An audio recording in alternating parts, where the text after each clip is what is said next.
Muli po ay magandang umaga po sa ating lahat.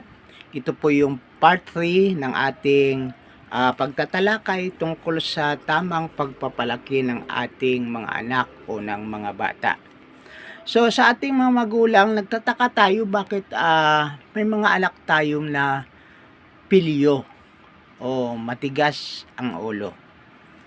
May turo po ang Diyos sa atin. Sa mga batang parang ang hirap turuan o pasaway. Mayroon ba kayong anak na ganyan? So, may turo po sa atin ang Panginoon kung paano sila mababago. Ito po ay tungkol sa pagdidisiplina sa mga bata. Tulad po ng ating mababasa dito sa Kawikaan chapter 22 verse 15. Likas na sa mga bata ang pagiging pilyo, ayon pala likas na po sa mga bata ang pagiging pilyo. Kaya nga dapat nakagabay lagi tayo sa kanila. Dahil yung kapilyuhan nila, pag yan ay nasamahan pa ng isang batang pilyo, talagang matigas ang kanilang ulo. Lalaki silang matigas ang kanilang puso. Kaya importante po ang gabay ng magulang o ng isang ina. Ito po ang sinasabi dito sa Kawikaan chapter 22 verse 15. Likas na sa mga bata ang pagiging pilyo, ngunit sa pamamagitan ng palo sila'y matututo.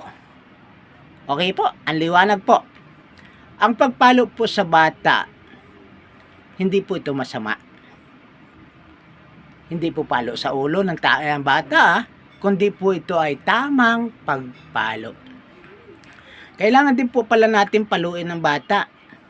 Kaso ngayon, ang hirap paluin ng bata. Baka mamaya, videohan ka na. Maitawag ka na sa barangay, no? Kasi may batas tayo tungkol sa mga bata. Kaya, yung batas ng Diyos minsan ay sinasalungat ng batas ng tao. Bawal na paluin ng bata. Kahit ang mga teacher, bawal na rin manakit dahil may reklamo.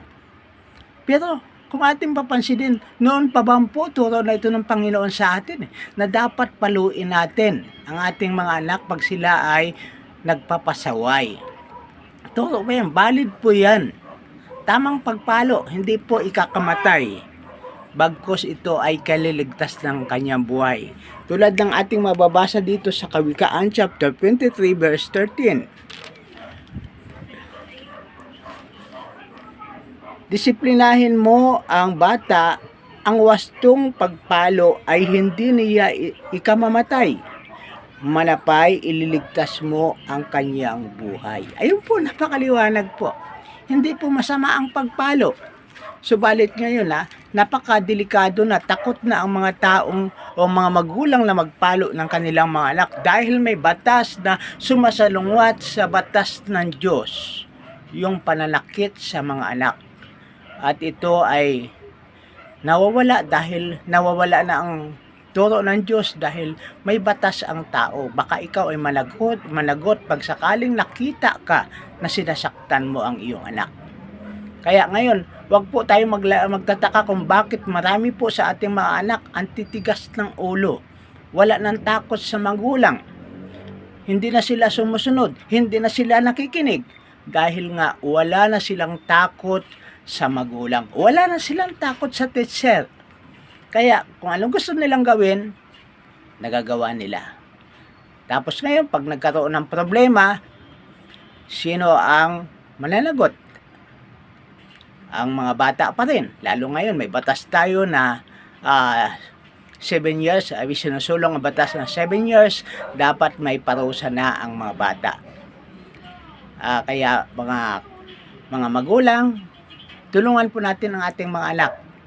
Ito po yung ating part 3. Kailangan po natin palakihin sa pamamagitan ng pagdidisiplina o palo na tama ang ating mga anak. Ito lang po ang ating mga pahapyaw na pag-aaral tungkol sa pagpapalaki ng ating mga anak. Kaya muli po, magandang umaga po and God bless us all po. Mabuhay po tayo, Luzon, Visaya at Mindanao. Mabuhay ang Pilipinas. Bye-bye.